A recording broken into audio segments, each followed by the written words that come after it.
Olá, eu sou Júlia Stasioni e aqui na Rede Alesp a gente vai inovando novos programas por aqui. Esse é o Conexão Legislativa. Hoje a gente recebe o deputado Sargento Nery do Avante. Deputado, prazer tê-lo aqui em um dos nossos novos programas, né?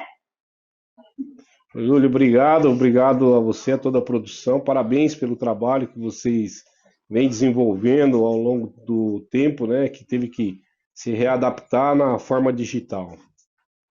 Justamente, né, deputado? E vocês também, né? Os senhores também tendo que se adaptar nessa vida remota, mas não deixando de trabalhar, né?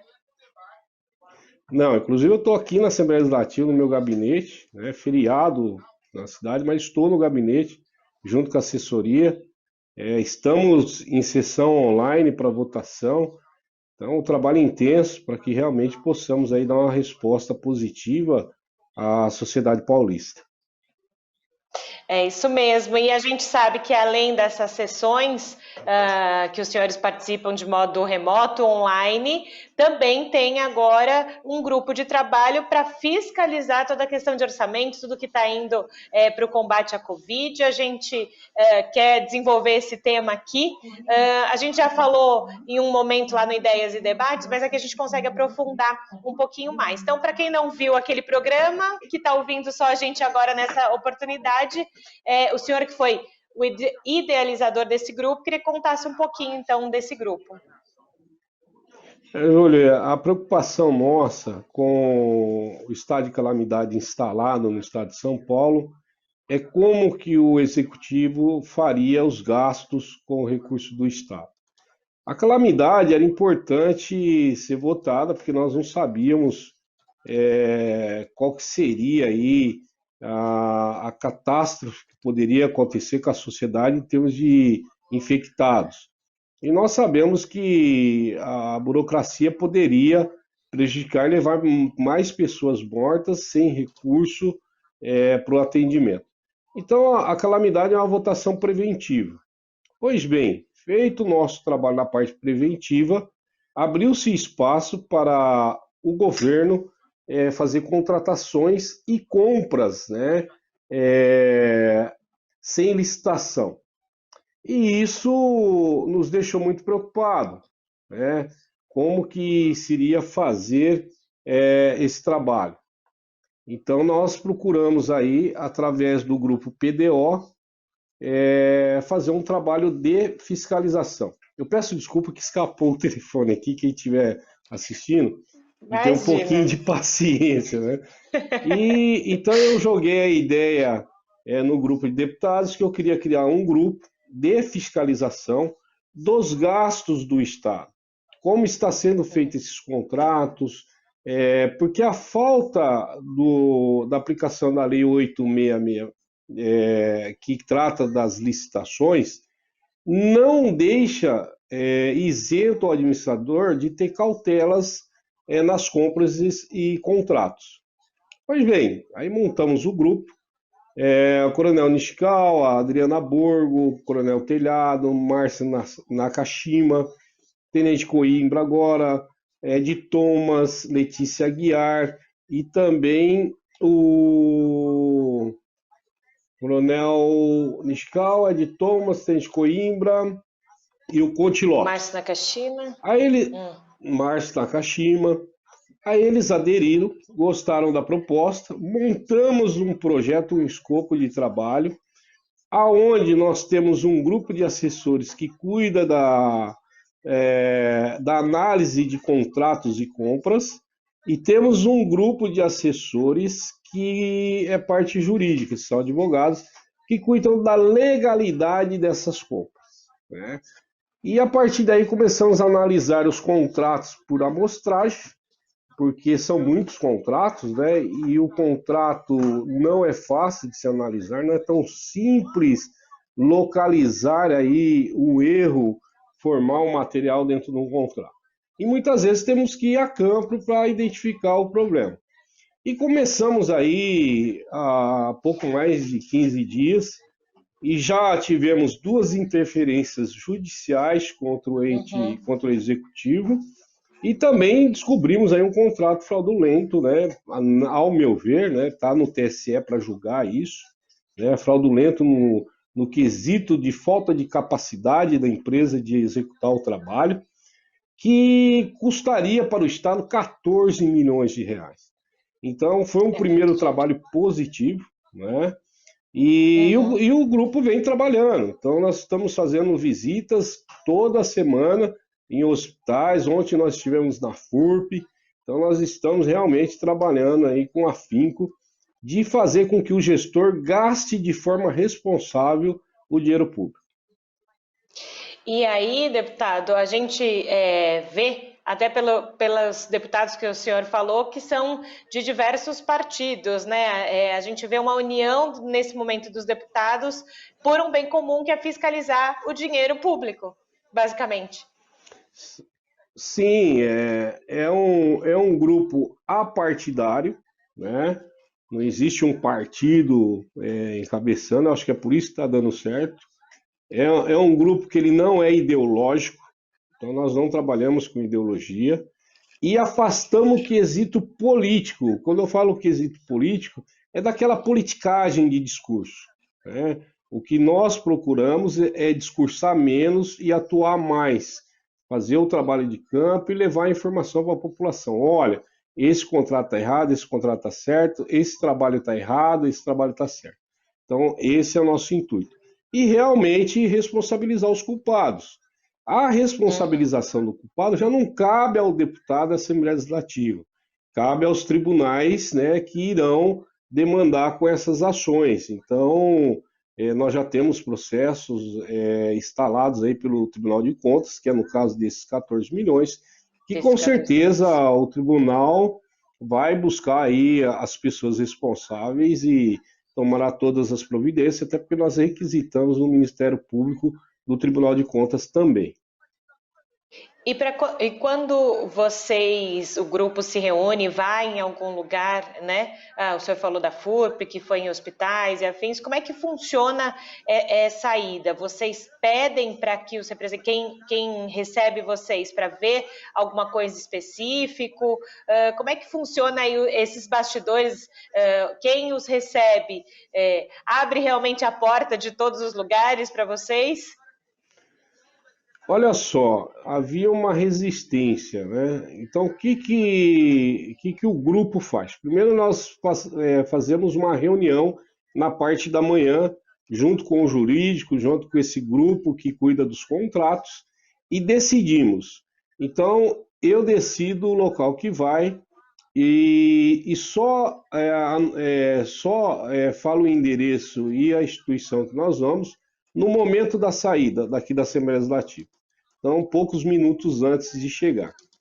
Quando nós chegamos, se for um hospital, quando nós chegamos na porta do pronto-socorro, aí nós ligamos para a Secretaria da Saúde e nós avisamos que estamos no pronto-socorro tal e quem que poderá nos atender. Para que isso? Para que realmente essa visita, essa fiscalização seja de surpresa e não dê tempo para quem quiser camuflar ou esconder qualquer coisa, não consiga. Então, a maioria das vezes, somos recepcionados pelo administrador, que nos mostra toda a instalação, a parte de estoque e tudo mais.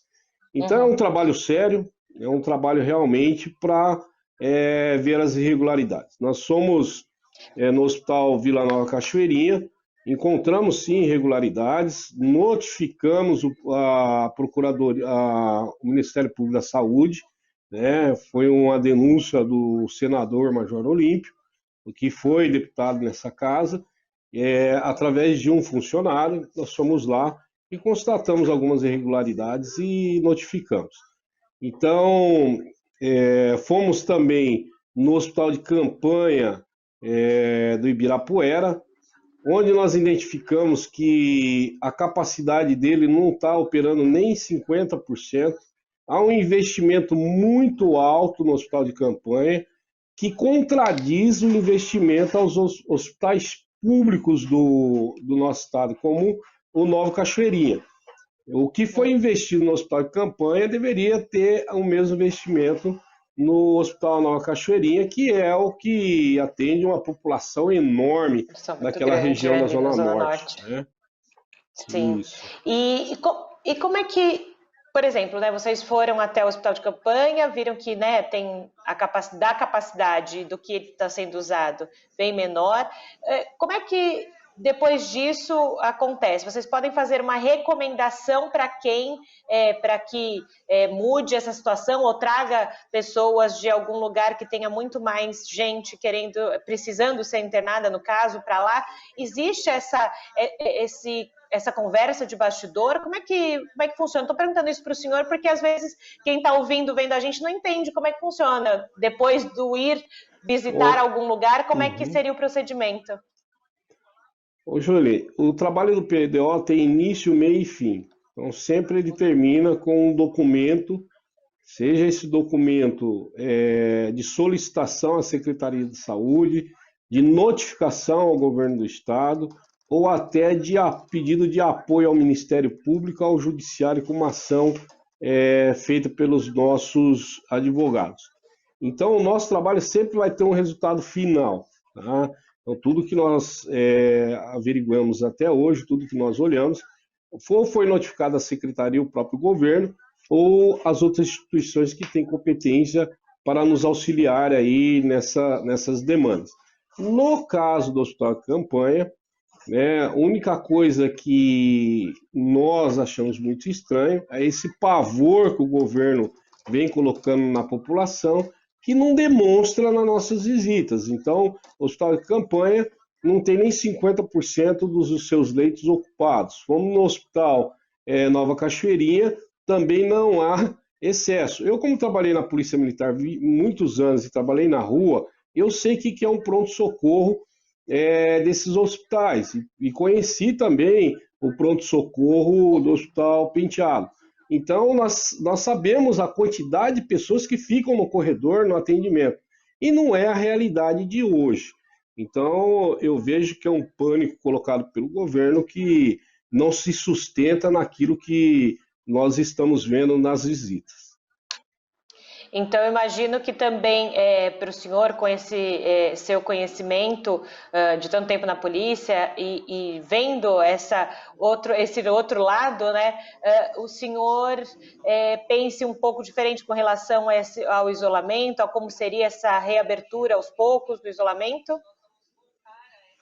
Olha, nós estamos programando uma visita ao CRM a semana que vem, exatamente para protocolar aí um projeto, um protocolo de retorno às atividades comerciais, industriais no nosso estado.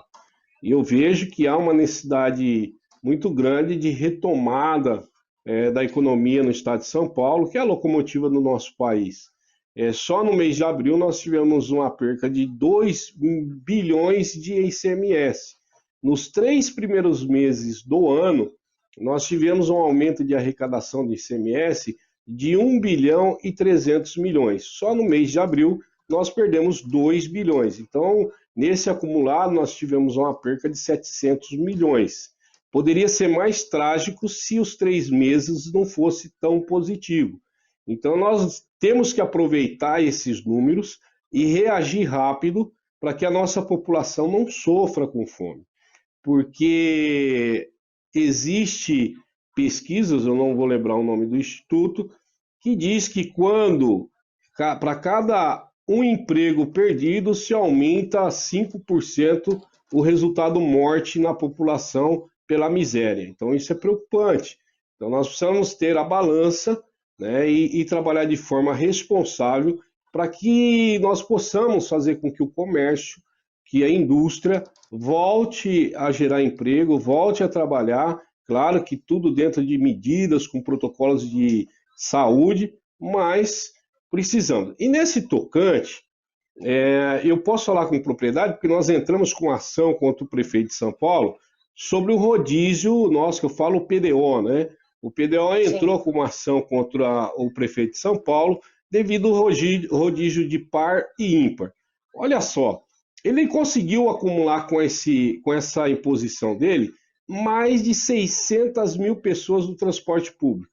Nós estamos falando que o prefeito de São Paulo, Bruno Covas, ele, daquela data que ele assinou aquele decreto, ele é responsável por milhares de infectados que apareceram depois dessa medida, porque muitas pessoas se infectaram no transporte público. Agora, eles querem aumentar o feriado, colocar o feriado prolongado. Pois bem, o Bruno Covas acumulou as pessoas na capital, onde é a maior concentração de infectados, né? Só para você ter ideia, nós temos um total de 69.856 infectados no estado de São Paulo. Só na capital, nós temos 39.466. Então, eu acho que é meio premeditado. Ele vai lá, concentra as pessoas no transporte público, aumenta o caso de infectados, aí logo em seguida, eles dão um feriado prolongado e mandam o povo para o interior. Olha que curioso. No interior de São Paulo, nós temos 30.390 casos de infectados. Se você dividir essa quantidade por 644 municípios, nós estamos falando que nós temos 47 infectados por município, que é muito baixo. Agora, o Bruno Covas vai lá, faz esse rodízio maluco, concentra 600 mil pessoas no transporte público, aumenta os infectados, aí vem o governador, dá um feriado prolongado, né, para que as pessoas vão para o interior. O que ele quer? Ele quer levar o vírus para cidades que tem zero morte, não tem infectados, porque se você perceber que nós temos 484 cidades com casos de coronavírus, nós estamos falando que 159 cidades não tem caso algum, não teve morte nenhuma. Então pode ser que depois desse feriado prolongado, de forma premeditada, de forma maldosa com a população paulista, o Bruno Covas fez esse rodízio, que nós entramos contra judicialmente, e agora o governador Dória está prolongando o feriado para que essas pessoas viajem e acabem infectando o interior de São Paulo. Só pode ser isso, não tem outra lógica, outra explicação. E nós vamos ver isso, Júlio, daqui a 10, 15 dias depois do feriadão, com o aumento das cidades. Então eu estou aqui no gabinete printando e guardando as informações da Secretaria da Saúde da data de hoje. Porque daqui 10, 15 dias eu quero ver o resultado, por exemplo, da cidade de Tarumã, que teve 1 caso e 0 morte. Quantas pessoas vão ter em Tarumã daqui 10, 15 dias?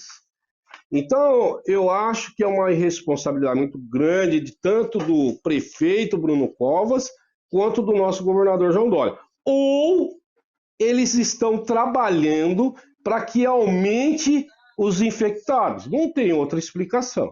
Tá? Então, esse é um ponto que eu queria deixar bem claro. Sim, e o senhor estava falando, né, que vocês do PDO entraram com esse pedido para revogar, né, o rodízio e afins. Se tiver algum outro tipo de ação do governo que vocês posicionem contra, vão usar a mesma linha de pensamento de... Com certeza, nosso trabalho não é ideológico nem político, nosso trabalho é racional, nosso trabalho é objetivo, em favor da população, em favor dos comerciantes, dos empresários. Né? Então, por exemplo, nós tivemos na FURP ontem, fizemos uma visita para ver se a FURP tem capacidade de produção. E tem muita. Nós entramos com uma ação contra o governador, porque não utiliza a FURP, que é uma empresa farmacêutica de grande capacidade, que tem possibilidade de até fornecer remédio para o Brasil inteiro. E o que nos deixou muito espantado? A FURP está produzindo álcool em gel. Né? Tem capacidade de produzir 25 mil frascos, né, com um equipamento obsoleto que eles têm lá, mas consegue produzir 25 mil frascos por dia de álcool em gel. No entanto, eles estão produzindo álcool em gel porque eles receberam doação de empresários, né, dos insumos, da matéria-prima. O governo do estado não investiu 1 centavo na FURP para produzir o álcool em gel ou qualquer medicamento. Olha só, a FURP, ela produz o dipirona. O dipirona, eu não sou médico, sou advogado, mas nós sabemos, até por ser pai e cuidar da nossa família, dos nossos filhos, a dipirona é um remédio para febre. E nós sabemos que os infectados, e eu posso falar isso com propriedade, porque eu fui infectado, ele tem muita febre. Então ele toma a dipirona. Então a FURB pode, se ela fizer uma linha de produção com investimento, com equipamentos, ela pode distribuir dipirona para o Brasil inteiro. Ela tem essa capacidade de distribuir para o Brasil inteiro, porque ela foi já a terceira empresa maior da América Latina, em termos de produção de medicamento. Só que há uma intenção de sucatear a FURP para vender ela, para que feche ela e venda. O interesse é muito maquiavélico, porque já foram várias empresas lá, farmacêuticas, visitar as instalações da FURP, interessada na FURP. E o interesse do governo é sucatear ela, fazer com que ela não produza, falar que ela dá prejuízo para vender para grandes corporações. Quem que ganha com isso? Pode ter certeza, Júlio, a população não ganha. Quem ganha são 2 ou 3 pessoas, no máximo. E dentro disso que o senhor está falando, mostra e corrobora com aquilo que o senhor falou no início do programa, do quanto esse grupo é de fiscalização e de mostrar quais caminhos poderiam melhorar em diversas áreas, né? E a gente sabe também, já conversando com o senhor também em alguns outros momentos, de que a ideia também do PDO é que se tenha uma comissão parlamentar de inquérito dentro da Lesp. Para que isso aconteça, vocês precisam, claro, das assinaturas de 32 outros colegas parlamentares, né? O senhor acredita que ainda nesse primeiro semestre vocês consigam essas assinaturas para que o PDO tenha essa CPI instalada, para que possa até avançar, né, nessas fiscalizações, né? Júlio, eu tenho esperança, né? Eu fui o autor do projeto de resolução, né? A exemplo de outras legislações, já houve a sexta CPI, né? Então, eu fiz esse pedido. Nós temos hoje 10 assinaturas, faltam 22 assinaturas. A instalação da CPI, nesse caso, seria imprescindível para o Legislativo fiscalizar o Estado e o Executivo nos gastos. Seria imprescindível. E eu espero que os deputados se sensibilizem e realmente assinem aí meu projeto de resolução para que possamos, num futuro próximo, fazer todo o trabalho de investigação, todo o trabalho de fiscalização dos gastos do Estado e do Executivo. Mostrando aí que mesmo em tempos de pandemia, de trabalho remoto, mesmo o senhor estando no seu gabinete na Lesp, dentro da Assembleia Legislativa, não para. É importante, eu digo isso sempre, porque às vezes as pessoas acham, não, mas então eles estão trabalhando remoto, cada um está em casa. Mas não, quando se é deputado, se trabalha 24 horas por dia, né? Júlio, eu cheguei, como todos os dias, né? Eu chego na Assembleia Legislativa 9 horas, minha assessoria toda está trabalhando, né, e geralmente eu saio 10, 11, saímos daqui 1h30 da manhã, quando nós protocolamos o processo Ação Popular contra o rodízio, eu saio com a minha assessoria daqui 1h30 da manhã. Então é um trabalho intenso, né? Fora o trabalho de rua, de fiscalização, nós temos muito trabalho na parte administrativa da Assembleia Legislativa. Então, não é tão fácil. E nós incorporamos esse trabalho e tem que fazer esse trabalho, é importante para realmente trazer um conforto para a população, ou pelo menos amenizar a dor da população. Perfeito. Deputado Sargento Nery, eu sei que o senhor tem muito trabalho ainda, agradeço esse espaço na agenda para conversar aqui com Conexão Legislativa e informar um pouco mais aí a população do que o senhor e os seus pares vêm fazendo aqui na Assembleia Legislativa de São Paulo. Obrigada, viu? Eu que agradeço a gentileza, conte conosco, conte com o Grupo PDO. Agora eu vou entrar na sessão, estou aqui com a sessão online. Vou entrar, que chegou minha hora, depois da Alessi sou eu que vou discursar. E pode ter certeza, A população de Paulista pode ter certeza de uma coisa. Nós vamos trabalhar muito para fiscalizar os gastos, nós vamos fiscalizar muito e apertar o governo para que use o recurso de forma positiva. Um grande abraço a todos. Abraço, obrigada, deputado Sargento Nery. Esse foi o Conexão Legislativa de hoje por aqui. Até a próxima.